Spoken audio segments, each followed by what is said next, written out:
રાજકોટ સહિત સમગ્ર દેશભરમાં ભારતીય જનતા પાર્ટી દ્વારા વંદે માતરમ ગીતની 150 વર્ષ પૂર્ણ થયાનો ઉત્સવ ઉજવવામાં આવી રહ્યો છે, જે અંતર્ગત આજરોજ રાજકોટ મહાનગરપાલિકાની કચેરી ખાતે તેમજ રાજકોટ શહેર ભાજપ કાર્યાલય ખાતે વંદે માતરમ સમૂહગાનનો કાર્યક્રમ યોજવામાં આવ્યો હતો। ત્યારે રાજકોટ મહાનગરપાલિકા ખાતે કરવામાં આવેલ ઉજવણી અંતર્ગત કોર્પોરેશનના અધિકારીઓ તેમજ પદાધિકારીઓ દ્વારા સ્વદેશી વસ્તુઓ અપનાવવા બાબતે શપથ પણ લેવડાવવામાં આવ્યા હતા। તો સાથે જ મેયર, ડેપ્યુટી મેયર, સ્ટેન્ડિંગ કમિટીના ચેરમેન તેમજ કેટલાક કોર્પોરેટરો પણ કાર્યક્રમ અંતર્ગત હાજર રહ્યા હતા। જોકે મોટાભાગના કોર્પોરેટરો ગેરહાજર રહ્યા હોવાનું સામે આવ્યું હતું।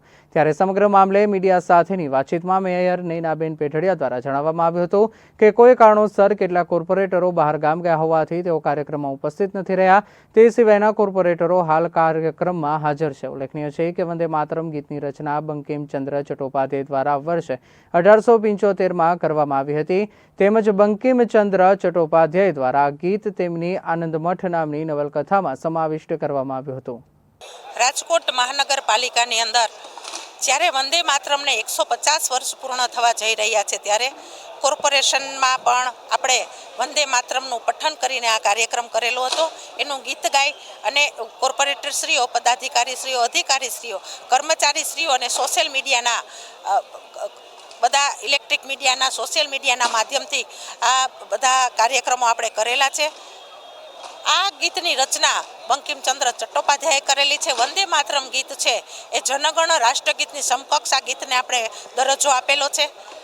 જ્યારે આઝાદીની ચળવળ પૂરજોશમાં ચાલતી હતી, ત્યારે ક્રાંતિકારીઓ સૂત્રોચ્ચારના માધ્યમથી ભારત માતા કી જય, વંદે માતરમ આવા નારા લગાવતા હતા। ત્યારે આ ગીત છે એ પશ્ચિમ બંગાળની અંદર, કલકત્તાની અંદર બંકિમચંદ્ર ચટ્ટોપાધ્યાયે વંદે માતરમ ગીતની રચના કરેલી છે।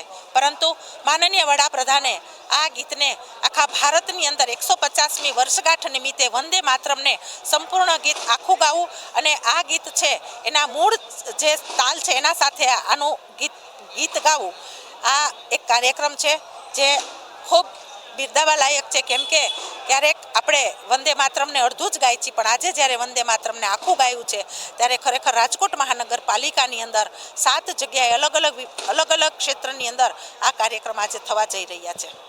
5 પદાધિકારી અમે હાજર હતા।